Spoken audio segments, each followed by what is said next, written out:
chegando, né, aos momentos finais, né, do nosso painel. A gente vai seguir, então, com o nosso último convidado hoje, né, então vou apresentá-lo, que é o Marcos Paulo Pimentel. Marcos Paulo Pimentel, seja bem-vindo, né, então, o Marcos Paulo, ele é coordenador nacional de prevenção ao uso de drogas da Polícia Federal. Ele é mestre em alta gestão de segurança internacional pela Universidade Carlos III de Madrid, especialista em segurança pública. Pimentel foi coordenador também de repressão a crimes violentos da Coordenação Geral de Repressão a Drogas, Armas e Facções Criminosas da Polícia Federal, além de chefiar e atuar em outras unidades com ênfase em inteligência policial e repressão de drogas. Então, desde 2018, o Marcos Paulo Pimentel, ele coordena as atividades de prevenção ao uso indevido de drogas da Polícia Federal, que desde então tem passado por um processo de reestruturação, priorizando a atuação com base em evidências, né? É um prazer te receber, delegado, seja bem-vinda, né? E vou passar a fala, então, para o senhor. Bom dia a todos, muito obrigado. Vou tentar me manter dentro do tempo para não atrapalhar o almoço de ninguém. Vou só compartilhar a tela aqui, enquanto a gente inicia. Consegue visualizar? Conseguimos visualizar. Ok. Bom, aqui a intenção não é apresentar nenhuma novidade, porque a doutora já mencionou bastante a experiência do PROERD, que vem atuando com essa metodologia na prevenção ao uso de drogas já há décadas, e a intenção aqui é contar um pouco da experiência da Polícia Federal nessa inclusão do mundo da ciência da prevenção, ainda que tardiamente, como mais um parceiro da sociedade para a prevenção ao uso indevido de drogas. E mostrar na prática os desafios também que a gente vem enfrentando, e compartilhar essa experiência caso outras instituições ou órgãos também pretendam ingressar nesse mundo, já tem um pouquinho da nossa expertise também para evitar esses percalços, né, que a gente experimentou e vem experimentando. Bom,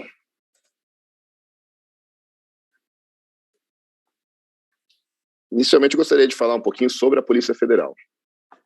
A Polícia Federal, ela, nas últimas pesquisas de opinião, ela vem sendo considerada, nos últimos anos, a instituição uma das mais confiáveis e mais admiradas pela sociedade brasileira. Além da sociedade brasileira, ela também é reconhecida internacionalmente em razão da sua incessante atuação no enfrentamento ao tráfico de drogas, ao tráfico de pessoas, aos crimes ambientais, pornografia infantil, contrabando, enfim, uma gama de crimes de sua atribuição. E é equiparada hoje em dia entre as melhores polícias do mundo. A Polícia Federal acabou se tornando uma marca muito forte, que traz um valor agregado ao nome. E um dos pontos de destaque da Polícia Federal é exatamente o enfrentamento qualificado por meio de estratégias que buscam trazer inovação, eficácia, né, resultados e eficiência, fazer mais com menos. Isso a gente observou, por exemplo, na repressão à falsificação de moedas, em que uma nova metodologia tem trazido resultados bastante significativos, principalmente em relação ao desmantelamento de laboratórios de produção de cédulas falsas no Brasil todo, grandes laboratórios. Também na área de desvios de recursos públicos, que acabou impactando fortemente no combate à corrupção nos últimos anos. E também em relação à repressão ao tráfico de drogas, por meio de diretrizes de atuação focadas na prisão de lideranças, na cooperação internacional e na cooperação interinstitucional, vem trazendo bons resultados também nessa área. E é importante quando a gente fala de tráfico de drogas especificamente, a gente entender que oferta e demanda são dois lados de uma mesma moeda. Então, estratégias e políticas públicas que não consigam equilibrar a abordagem entre oferta e demanda, ela tende a ser uma abordagem contraproducente e até inefetiva, fadada ao fracasso, como a gente já viu em algumas ocasiões por aí. E eu gosto sempre de reforçar que o problema da criminalidade, não só da criminalidade do tráfico de drogas, mas da criminalidade de um modo geral, ela não é um problema de polícia, é um problema que chega até a polícia. Então, quando uma série de fatores lá atrás fracassaram, questões relacionadas à família, a emprego, à saúde, à educação, a lazer, enfim, saúde mental, até aspectos biológicos, quando tudo lá atrás cria uma série de circunstâncias, desencadeiam fatos, e esses fatos vão se desenvolvendo e em algum momento ele pode se converter no crime, que aí sim chega na polícia. Então a gente não pode se limitar a entender que a polícia é solução para a segurança pública. Ela não é. Ela é parte da solução. É só uma parte da solução. Então tentar resolver, por exemplo, o problema das drogas só com repressão policial, é a mesma coisa que eu sempre digo de tentar construir uma casa inteira só com martelo. São necessárias mais ferramentas, não só a ferramenta policial. Então, a abordagem tem que ser ampla e multissetorial. Então, dentro da polícia, a gente tem buscado trazer um pouco também desse entendimento para a gente poder atuar não só na repressão às drogas, como também um pouco atrás, lá na origem, na questão da prevenção. E como órgão público, nós estamos vinculados a princípios da administração pública, entre os quais os principais seriam da legalidade, impessoalidade, moralidade, publicidade e eficiência. Eu gostaria só de reforçar esses princípios para tê-los em mente quando a gente abordar os próximos aspectos, para entender melhor alguns cenários e decisões relacionados ao que a gente está falando hoje. A Polícia Federal é o único órgão do Brasil que recebeu diretamente da Constituição Federal a atribuição de prevenir e reprimir o tráfico ilícito de drogas, né, entorpecentes e drogas afins, nos termos da Constituição. A repressão, a Polícia Federal sempre foi destaque, faz parte da nossa evolução, da história da Polícia Federal, do seu crescimento, a atuação constante e eficiente no âmbito da repressão ao tráfico de drogas. Mas e a prevenção? Prevenção, infelizmente, apesar do verbo prevenir, né, no dispositivo constitucional, ele vir antes, ele não recebia a mesma atenção que a repressão, mas isso tem mudado. Então, de 2018 para cá, a gente tem passado por uma reestruturação a fim de reforçar a atuação do nosso grupo de prevenção ao uso indevido de drogas, o GPRED, da Polícia Federal. E como o GPRED como é a história do GPRED? Eu gosto de dividir a história do GPRED em três principais fases. Uma anterior a 2018, nas suas origens, e aí a partir de 2018 nós tivemos o início de uma segunda fase, uma reestruturação, e atualmente a gente está numa terceira fase iniciada em 2021. Em relação à primeira fase dessa evolução, inicialmente foram os pioneiros do GPRED, né, os servidores, quando não havia essa atividade de prevenção na Polícia Federal, alguns pioneiros entenderam pela necessidade de fazer um pouco mais além do que a atividade repressiva, de buscar na origem do problema, atuar na origem do problema para tentar, de alguma forma, mitigar um pouco, prevenir, né, fazer com que esses delitos não acontecessem, porque a prevenção é sempre a melhor saída para qualquer crime. A gente não consegue... Crimes produzem vítimas, produzem danos, e a gente consegue reparar danos, mas não consegue evitá-los. A gente consegue apoiar vítimas, não consegue tirar, fazer com que aquele sofrimento já existiu. Então, a gente prevenir é sempre a melhor opção. Então, esses pioneiros, esses desbravadores do GPRED, eles iniciaram suas atividades.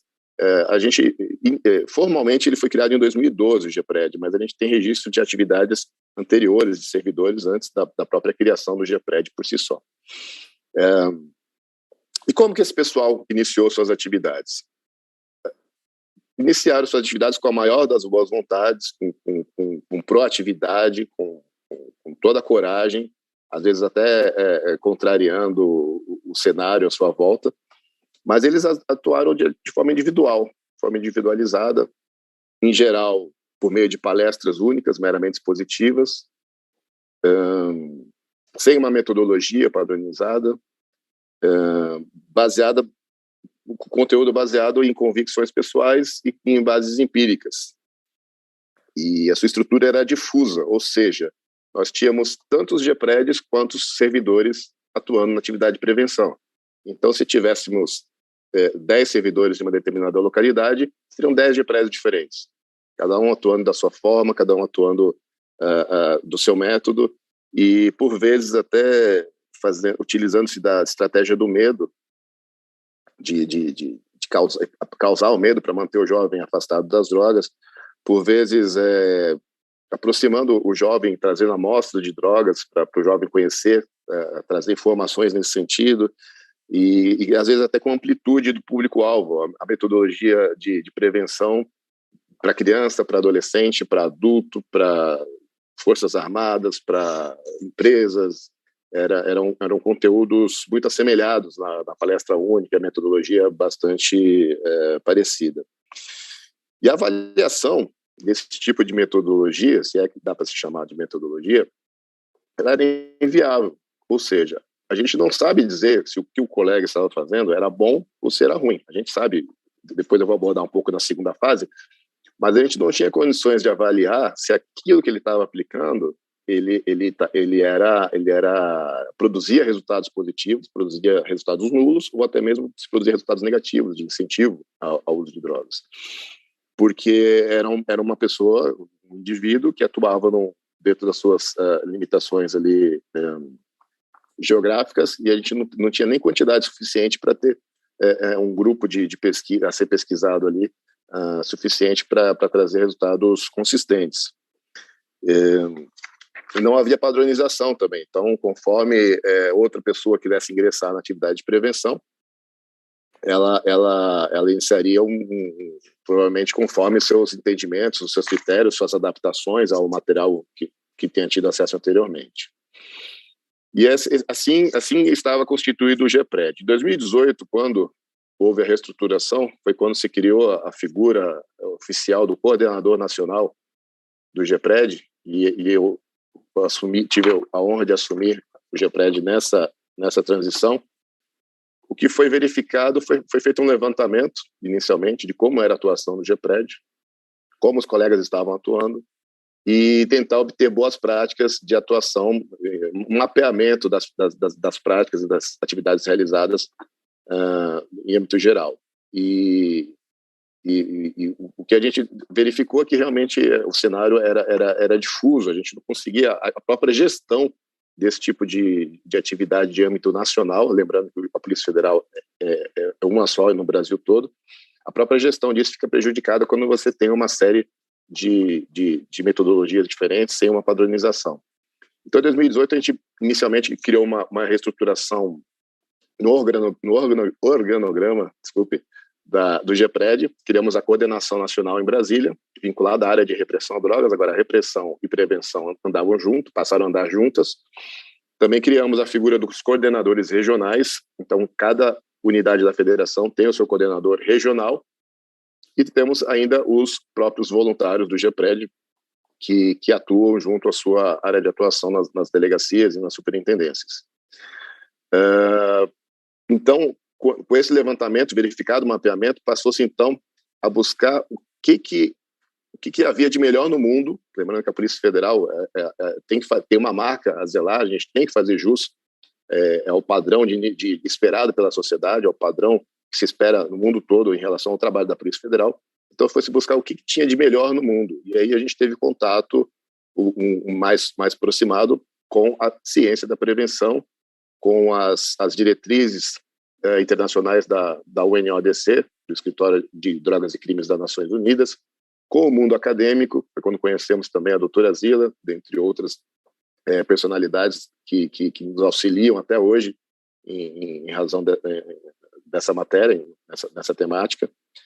E então verificamos que teríamos que criar uma padronização emergencial, porque quando a gente teve contato com o conteúdo da ciência da prevenção, com o conteúdo da prevenção baseado em evidências, nós tomamos um choque e dissemos, opa, temos que reorganizar essa metodologia aí de uma forma emergencial para a gente buscar trazer um padrão de qualidade minimamente compatível com o que é praticado no mundo e para a gente poder, então, se reestruturar de uma forma mais robusta. Então, nós elaboramos um plano de trabalho baseado principalmente nas diretrizes internacionais da UNODC e com um assessoramento, por vezes até informal, dessas autoridades no âmbito nacional aí da prevenção, e elaboramos os planos de trabalho de já primeira padronização de âmbito nacional da Polícia Federal para atuação na prevenção ao uso de drogas. Nós sabíamos que não era a medida ideal, mas era uma medida emergencial que naquele momento se fazia necessária. E criamos, então, 5 planos de trabalho na época, era um para o público do infantil, outro para o público do Fundamental 1, Fundamental 2, pais e responsáveis e professores e funcionários da escola. Cada um com uma abordagem diferenciada, lá no infantil, sem abordar tanto a questão da droga propriamente dita, já, por exemplo, nos pais, já abordando questões de parentalidade, mais informativo em relação à droga, e para os professores também. Então, a gente elaborou esse documento ficou pronto em 2019, mas bateu-se a pandemia sobre o mundo e as aulas foram suspensas, a gente acabou que não conseguiu aplicar muito difundir muito esse plano de trabalho no Brasil. Por outro lado, isso foi muito positivo, porque, como eu disse, era uma situação emergencial, a gente estava com digamos, uma ferida sangrando, e a gente colocou um band-aid ali, mas tinha que fazer um tratamento mais adequado em relação a isso. Então, a gente então, teve tempo, dentro da pandemia, durante a pandemia, nós tivemos tempos para buscar, então, um reforço, né, uma adequação, porque essa segunda fase ele chama de plano de trabalho, porque a gente não poderia chamar de programa, a gente não tinha esses programas muito, não eram robustos o suficiente dentro daquilo que se espera da Polícia Federal.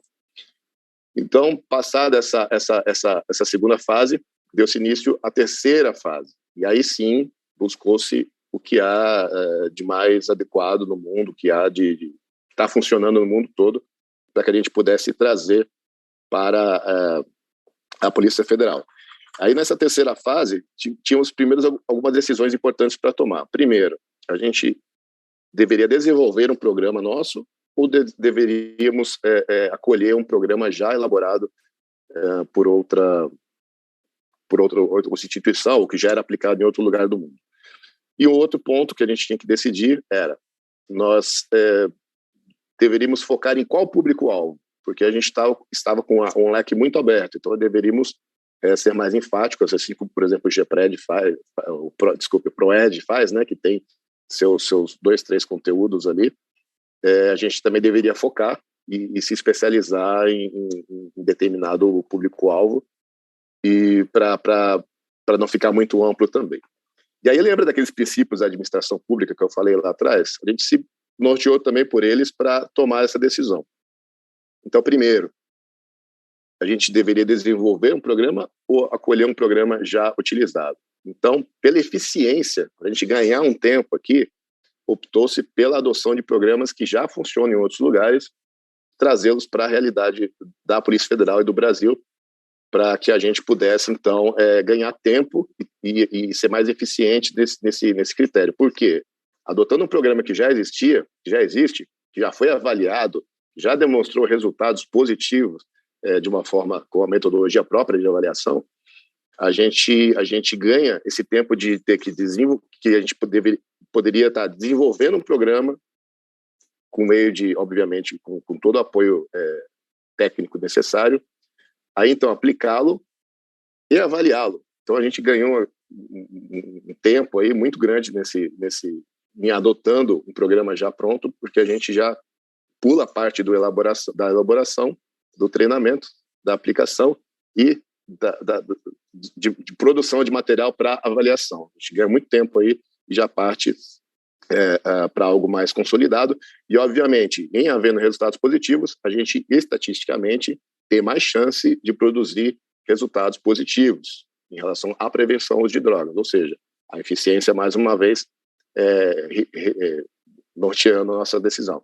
E segundo, o público-alvo, nós utilizamos ali os critérios da UNODC, dos públicos-alvos mais suscetíveis à atividade prevencionista, e decidimos focar, então, na primeira infância, na transição entre... Na primeira infância, ponto. Na transição entre a infância e a adolescência, ali, que também é um momento dedicado para a prevenção, e nos pais, focando também nos pais. E com base nisso, nós, então, passamos a adotar, não um, mas 3 programas, exatamente, cada um direcionado para um público-alvo desse que nós optamos por atuar. Então, um desses programas é o Família Fortes, ele é gerido pelo Ministério da Mulher, da Família e dos Direitos Humanos, público-alvo famílias com crianças e adolescentes, na faixa etária apontada, e a estratégia de atuação é o fortalecimento de vínculos familiares, o estímulo da parentalidade e além de outras ferramentas, outras habilidades de vida junto às crianças também para essa atuação.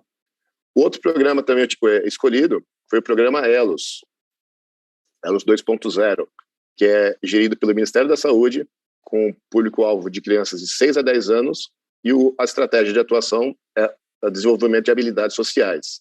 Então, a gente já atuou nos pais, e agora um programa abordando já a infância, né, a mais tenra infância.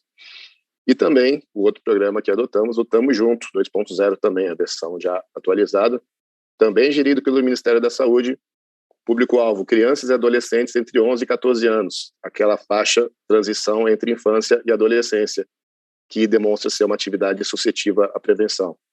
E aí trabalha as influências sociais e as habilidades de vida. Então, esses programas todos, por acaso não, obviamente, mas eram todos do governo federal. E nós, Polícia Federal, somos do governo federal. Mais uma vez, né, a eficiência aí, trazendo programas que já são do poder público federal e já experimentados, testados, avaliados em outros países, né, eles são adaptações de outros programas internacionais. Então, nós utilizamos programas do governo federal já para, de uma forma até de economicidade, trazê-los de baixíssimo custo para a Polícia Federal. E quais dificuldades nós enfrentamos durante esse processo? Quais as principais dificuldades? E aí, compartilhando já, focado mais na nossa experiência. Algumas coisas aí a doutora Zila até já falou, mas nós passamos tivemos uma dificuldade com a mudança de paradigmas, porque nós vínhamos de anos e anos e anos e anos dos colegas sem uma diretriz do órgão central, uma padronização. Então, os colegas tiveram que desenvolver sua própria metodologia, desenvolver sua atividade, e isso, por vezes, traz um certo apego àquela metodologia, àquela atividade, e tivemos que convencê-los, né? Tivemos que convencê-los, não, tivemos que mostrar as razões, isso tudo que eu falei aqui, né, as razões de escolha, por que deve ser feito dessa forma, quais os benefícios, quais as vantagens, e tivemos que trabalhar isso junto aos colegas. A mudança, a resistência à mudança é natural do ser humano.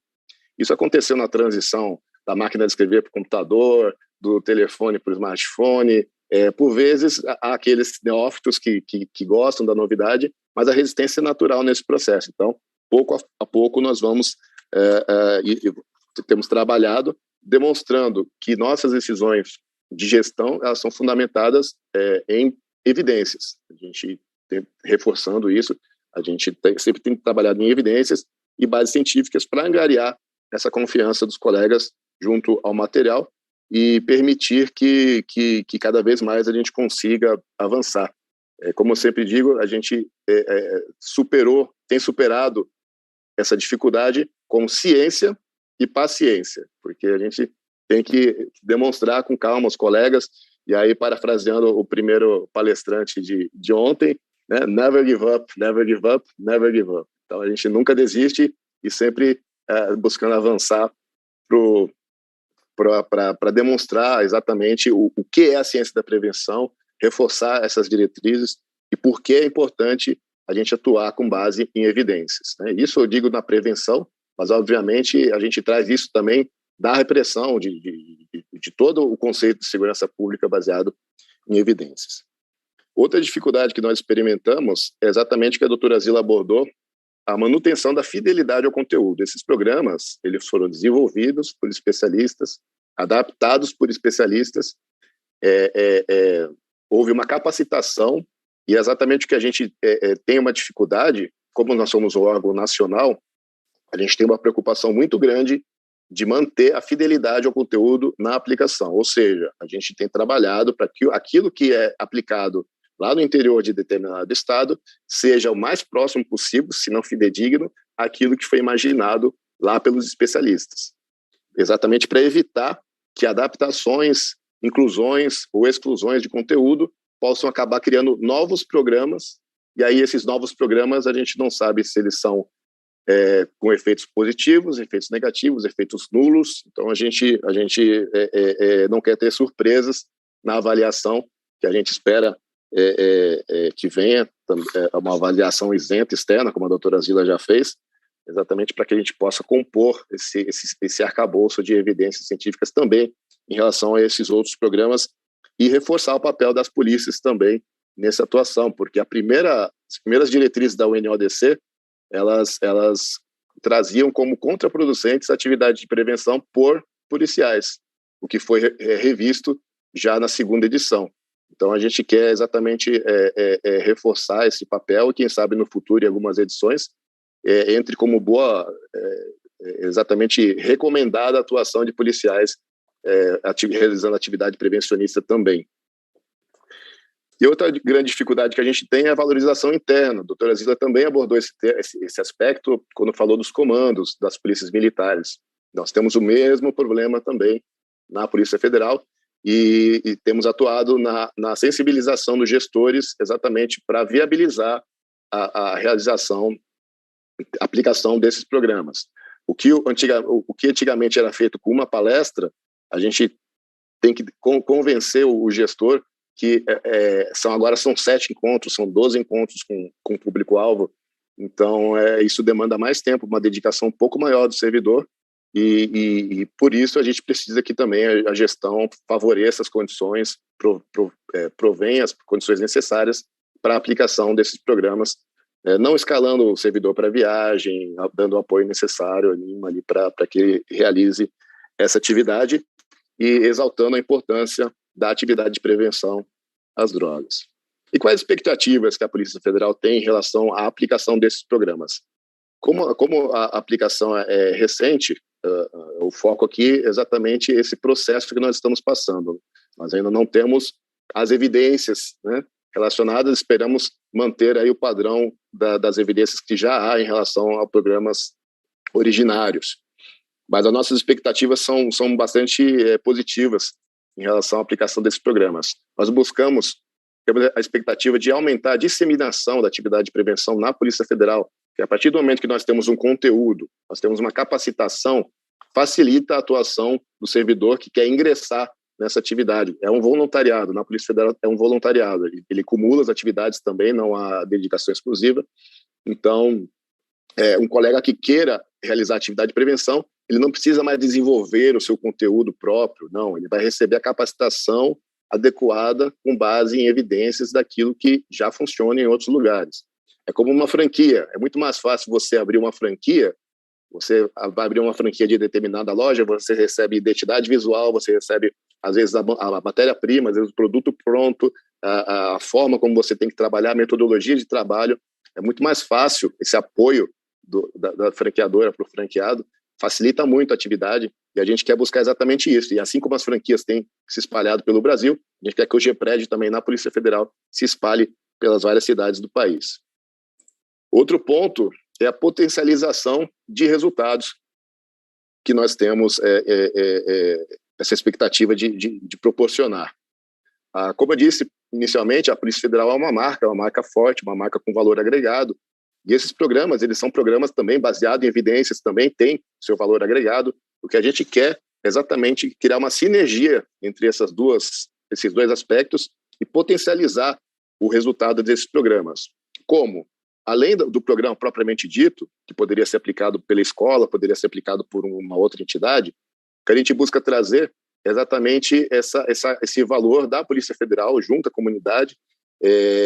Vai ter um momento de conteúdo, de atividades, são todos programas bastante dinâmicos, com bastante interação, mas também no final, por exemplo, pode-se realizar a Polícia Federal faz uma apresentação com cães farejadores, que todo mundo, da criançada adora nas escolas, né?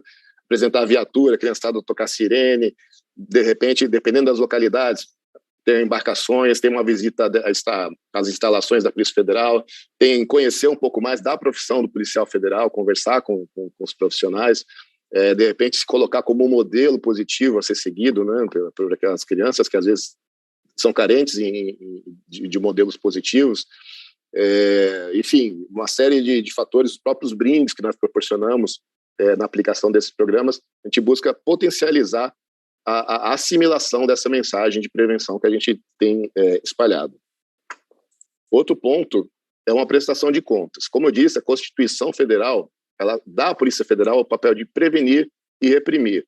A repressão, a sociedade creio que não há dúvidas de que a gente tem reprimido de uma forma bastante intensa o tráfico de drogas. Mas a atuação da prevenção é uma forma de prestação. O GEPRED é uma prestação de contas à sociedade de que a Polícia Federal também está atuando na parte de prevenção, também está fazendo uso de outras ferramentas, também está abordando de uma forma, tentando equilibrar a repressão, a oferta e demanda, enfim, trazendo a qualidade do seu serviço também para essa área de atuação. Então, a prestação de contas da sociedade, a intensificação das atividades do GEPRED.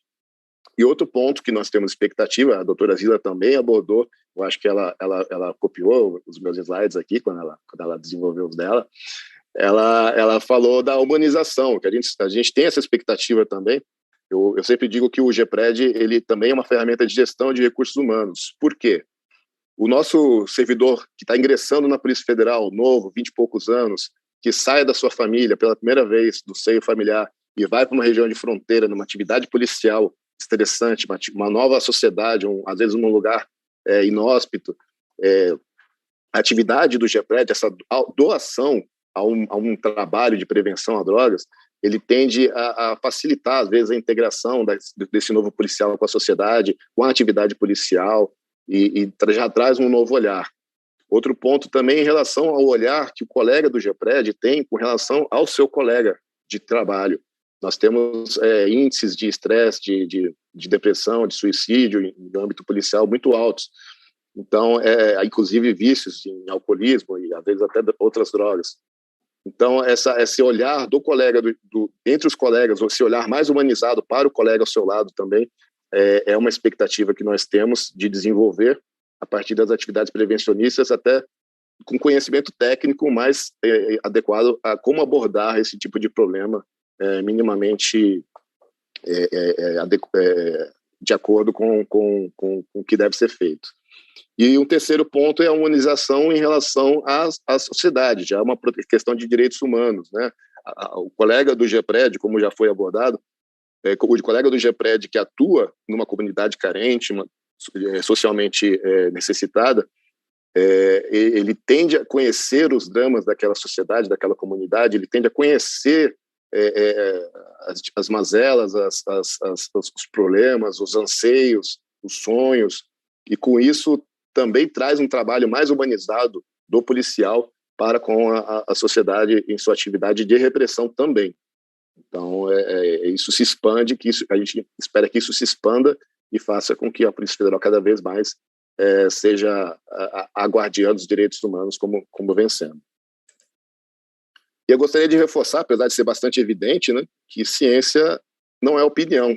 Eu gosto de falar bastante isso, né, porque às vezes a gente fala, mas eu acho que se fizer 12 palestras em 12 escolas é mais eficiente do que eu fazer 12 em uma só.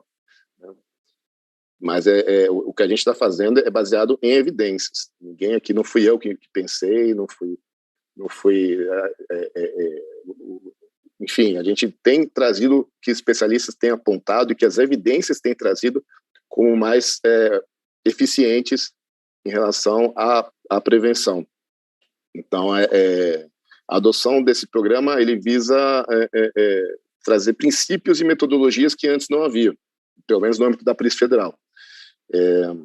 Então, se a gente trabalhar com base em empirismo, com base em achismo, em opinião, a gente corre riscos de incentivar o uso de droga.